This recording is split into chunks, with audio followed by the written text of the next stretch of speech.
आज हम एक्सप्लेन करने वाले हैं एक ऐसी मूवी जिसमें एक वायरस इतनी खतरनाक तरीके से फैलता है कि पूरी तबाही मचा कर रख देता है।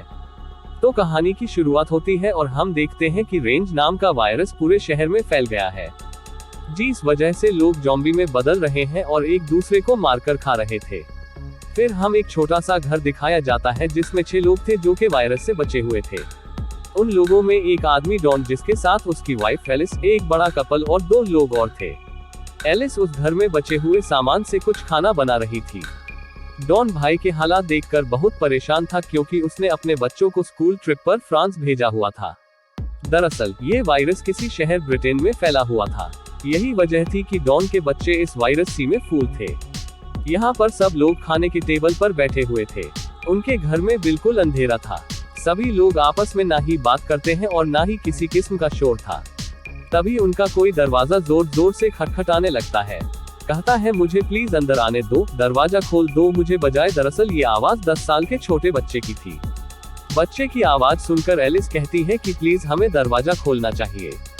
हम उस बच्चे को अंदर आने देते हैं। जब ये दरवाजा खोलते हैं तो हम देखते हैं माहिर दोपहर थी। इन्होंने बस अपने घर में ही अंधेरा किया हुआ था ताकि कोई भी इन्हें देख ना पाएगी। ये उस बच्चे को अब अंदर कर लेते हैं और खाने के लिए कुछ देते हैं। पूछताछ करने पर बच्चा बताता है कि मेरे मॉम डैड ज़ॉम्बी बन गए और मेरे पीछे पड़े हुए हैं। वो मुझे खाने आ रहे थे। डॉन पूछता है कितने लोग थे। वो कहता है बहुत सारे। इनमें जो 2 और लोग थे उनमें से लड़की बहुत ज्यादा डरी हुई थी और बाहर झांकने लगती है। उसे दूर से बहुत सारे ज़ॉम्बीज़ की आवाजें अपनी तरफ आते हुए सुनाई दे रही थी। तभी हम भी अचानक से आकर सीधा उस लड़की पर हमला कर दे दी है। इर्द गिर्द भी बहुत सारे ज़ॉम्बीज़ आ गई थी और अंदर आने की भी कोशिश करते हैं। उस बच्चे को बचाकर ऊपर की तरफ जा रही थी। डॉन भी उसके पीछे आता है। वो एलिस को बहुत बार कहता है कि उस बच्चे को छोड़ दो एलिस, हमें भागना है, मगर वो डॉन की बात को नहीं सुनती। उधर वो बूढ़ा कपल बाहर एक और घर में छुप गए थे, मगर वो भी ज़ॉम्बी से बच नहीं पाते। जिसके बाद अब जिधर कमरे में एलिस बच्चे के साथ थी, उधर भी बहुत सारे जो आ गए थे। दूसरे कमरे में डॉन था। वो एलिस को पकड़ता है। देखो इधर मेरी तरफ, मेरे पास आओ, मगर दरमियान में इतने ज्यादा ज़ॉम्बीज़ थे कि वो उनका मुकाबला नहीं कर पाती। कभी ये देखकर डॉन ने भी अपने दरवाजे को बंद कर लिया था। एलिस उसे बार बार आवाजें दे रही थी। कहाँ पर वो डॉन, मेरी मदद करो मांगे। डॉन उस साइड का दरवाजा बंद करके ही दूसरे दरवाजे से बाहर की तरफ भाग गया था। उसके पीछे और भी बहुत से ज़ॉम्बी जो भूखे उसकी तरफ भाग रहे थे। हमें लिस्ट को देखते हैं जिसकी आवाज मदद के लिए आना अब बंद हो गई थी। बहुत शर्मिंदगी में रोता भाग रहा था कि उसने अपनी बीवी एलिस को छोड़ दिया, उसकी मदद नहीं की। आगे जाकर उसे तालाब में वही लड़का मिलता है जो इनके साथ घर में रह रहा था। वो कुश्ती को चलाते हुए हड़बड़ाहट में पानी में गिर जाता है। उस लड़की को भी पकड़ लिया था और काटकर मार देते हैं। डॉन अकेला ही बचा था, जूस कश्ती में बैठकर जा रहा था। फिर आगे हमें कहानी 1 महीने बाद की दिखाई जाती है, जिसमें बताते हैं कि ज़ॉम्बी सब भूखे रहने की वजह से ही आहिस्ता आहिस्ता खत्म हो रही है। इस शहर में अब आर्मी फोर्स का कब्जा था। वो इस सारे मामले को कंट्रोल करने की कोशिश कर रहे थे। अभी हम एक सार्जेंट डॉल दिखाया जाता है जो कि स्नाइपर निशानेबाज की टीम में था। उसे जैसे ही ज़ॉम्बीज़ दिखे उसने उन्हें अपनी गन से निशाना लगाकर मारना था। तो भी आर्मी वालों ने बचाया हुआ था। इस तरह 6 महीने गुजर चुके थे।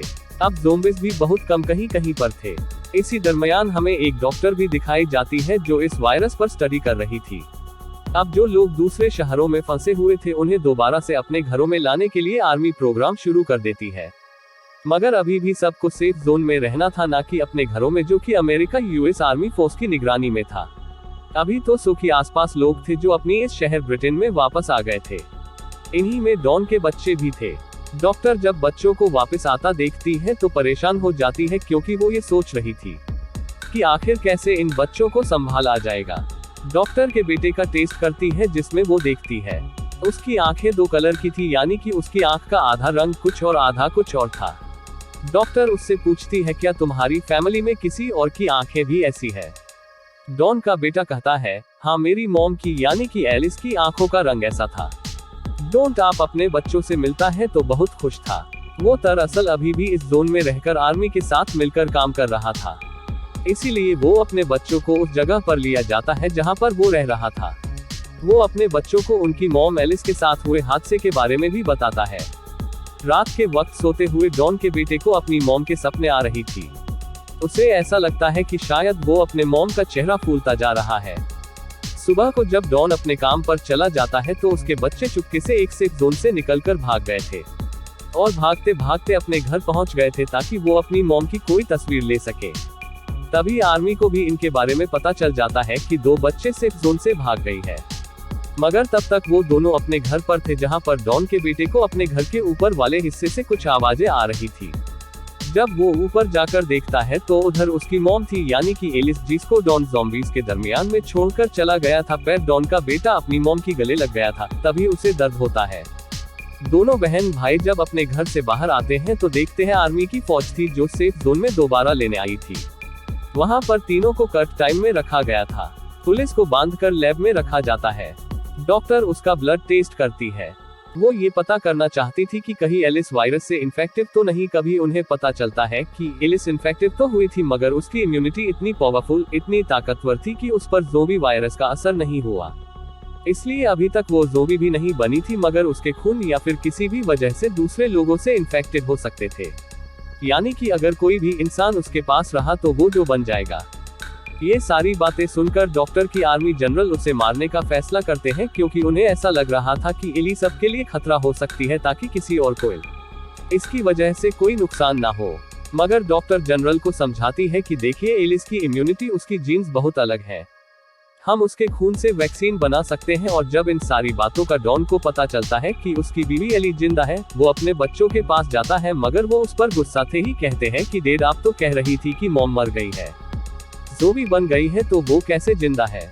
डॉन अपने बच्चों की बातें सुनकर बहुत डरा हुआ था, क्योंकि सच्चाई से वो ही जानता था कि वो इसको छोड़कर भागा था। इसीलिए वो सबसे पहले एलिस के पास जाता है और वो कर उसे माफी मांगता है। अब जैसे ही वह उसकी थोड़ा और करीब जाता है, एकदम से चीखता तड़पता है और एकदम से ज़ोंबी में बदल गया था। एलिस उसकी ऐसी हालत देखकर मदद के लिए है, मगर अब वो उसे भी बहुत ही खतरनाक तरीके से नोचकर मार देता है। फिर उसके बाद बाहर जाकर आर्मी के लोगों पर हमला करता है। डॉक्टर डॉन के बच्चों को लेकर सेफ जोन की तरफ भागती है, लेकिन 2 सेफ जोन की तरफ भी आ गया था और लोगों की चीख पुकार सुनकर उसे तरफ जाकर दरवाजे को तोड़ने लगता है। डॉन को देखकर डॉन का बेटा वहां से भाग जाता है और एक ऐसी बिल में जाकर छुप जाता है और बाहर से लोगों की चीख पुकार की आवाज आ रही थी, क्योंकि डॉन उन्हें काट काट कर ज़ॉम्बी बना रहा था। फिर आगे ज़ॉम्बी बनने वाले लोग दूसरों को ज़ॉम्बी बना रहे थे। हर जगह पर कोहराम मचा हुआ था। सभी लोग अपनी अपनी जान बचाकर वहां से भागना चाहते थे। तभी स्नाइपर को अलर्ट किया जाता है, लेकिन वह लोग कंफ्यूजन में थे कि कौन इंसान है और कौन ज़ॉम्बी। तभी उन सभी को ऑर्डर मिलता है कि इन सभी को मार दो। ये बात सुनकर स्निपर डॉल को बहुत बुरा लगता है, क्योंकि वह लोगों को बचाना चाहता था, इस तरह मारना नहीं चाहता था। वह देखता है कि डॉन के बेटे के आगे एक ज़ॉम्बी आता है, जिसे वह शूट करके मार देता है, लेकिन उसने 2 के बेटे को नहीं मारा था, इसलिए वह अपनी ड्यूटी को छोड़ देता है। डॉन के बेटे को एक आदमी अपने साथ एक कमरे में ले आया था, जहां पर बहुत अंधेरा था। उधर ही उसे अपनी बहन और डॉक्टर मिली थी। इसके अलावा यहाँ पर और भी बहुत से लोग थे। बूढ़ी औरत बाहर का नजारा देखकर बहुत परेशान हो जाती है और कहती है कि आखिर ये सब लोगों को क्यों मार रही है। तो अभी यहाँ पर जाता है जो सबको यहाँ से चलने का कहता है, क्योंकि यहाँ पर रुकना खतरे से खाली नहीं था। वो जब सब यहाँ से जाने लगते हैं तो इन पर भी आर्मी फायरिंग कर देती है, जिसमें बूढ़ी औरत मर गई थी। डाल के साथ डॉक्टर और डॉन के बच्चे थे। कभी डायल को उसके एक दोस्त का फोन आता है जो कि आर्मी में था, जिसके पास हेलीकॉप्टर था। वो कहता है, देखो, कुछ वक्त में सारे शहर को बम से उड़ाने का ऑर्डर दिया गया है। तुम्हें मैं किस जगह की लोकेशन भेज रहा हूँ, वहाँ पर आकर मुझसे मिलो, मैं तुम्हें बचाता हूँ। अब ये सभी एक टनल के रास्ते से वहाँ से बाहर आते हैं। बहुत बड़ा धमाका हुआ था। आर्मी ने सेफ जोन में जितने भी बचे हुए इंसान थे, सभी को धमाके से उड़ा दिया था। डायल डॉक्टर और बच्चों को लेकर भागता है। ये सभी उसके दोस्त की बताई हुई जगह पर आ गई थी। कभी डायल का दोस्त भी हेलीकॉप्टर लेकर आ जाता है। वो डायल को बताता है कि तुम्हारे पीछे कुछ बचे हुए ज़ोंबी जा रही है। ये सुनकर डायल बच्चों और डॉक्टर को छुपाने का कहता है। उसका दोस्त इतने सारे लोगों को देखकर कहता है, देखो डायल, मुझे सिर्फ तुम्हें लेने का कहा गया है। अगर मैं किसी भी बचे हुए सिविलियन शहरी को बचाकर ले गया तो आर्मी वाले मुझे भी मार देंगे, लेकिन डायल अकेला उसके साथ नहीं जाता। वो सबकी मदद करना चाहता था, इसीलिए वो अकेला ही उसे वहां से भेज देता है। भीम के पीछे बहुत से ज़ोंबिस पड़ गई थी। ये भागकर शहर की तरफ आते हैं। शहर में आर्मी ने ज़ोंबिस को मारने के लिए जहरीली गैस छोड़ी हुई थी, जिस वजह से वहां पर आम इंसान सांस नहीं ले सकता था। उससे बचने के लिए एक गाड़ी में जाकर छुप जाते हैं। उनकी गाड़ी के आसपास आकर इन पर हमला कर रहे थे, मगर गैस की वजह से वो ज़ोंबिस वहीं पर मर जाते हैं। पीछे आर्मी के लोग भी थे जो सबको यहाँ पर खत्म करने आ रहे थे। डायल और डॉक्टर की गाड़ी स्टार्ट होने का नाम नहीं ले रही थी, तभी डायल गाड़ी से बाहर निकलता है और गाड़ी को धक्का लगने लगता है, मगर वो आर्मी की नजरों में आ गया था। आर्मी वाले उसे भी इन्फेक्टिव समझकर मार देते हैं। डॉक्टर बच्चों को बचाकर गाड़ी चलाकर टनल तक पहुंच गई थी, मगर वहां पर आकर उन्हें टन का ज़ोंबी दिखता है। उसने यहाँ पर डॉक्टर को भी मार दिया था। इसी बीच डॉन के बेटा बेटी भी अलग हो जाते हैं। डॉन ने अपने ही बेटे पर हमला कर दिया था, मगर उसके बेटे के अंदर भी एरिस की तरह ही ताकत थी, जिसकी वजह से वो भी ज़ोंबी में नहीं बदलता। तभी डॉन की बेटी आकर गन से अपने ही डैड को मार देती है और बहुत रोती है। ये दोनों बहन भाई स्टेडियम में पहुंच गए थे, जहां पर वो ही डायल का दोस्त आता है, जिसके पास हेलीकॉप्टर था। वो उन बच्चों को देखकर सोचता है कि उसे इन्हें बचाना चाहिए या नहीं बचाना चाहिए। शायद वो इन्फेक्टेड ना हो, मगर फिर भी उन्हें बचा लेता है और अपनी हेलीकॉप्टर में ब्रिटेन शहर से बाहर ले गया था। हमें शहर का नज़ारा दिखाया जाता है। फिर हम 28 दिन के बाद देखते हैं, जहां पर बचे हुए ज़ोंबिस एक टनल के रास्ते से पेरिस शहर में पहुंच गए थे। और डॉन के बेटा बेटी का क्या हुआ, वो कहां पर गए, इस बारे में हमें नहीं बताया गया है। और इसी के साथ इस फिल्म की कहानी भी यहीं पर खत्म हो जाती है।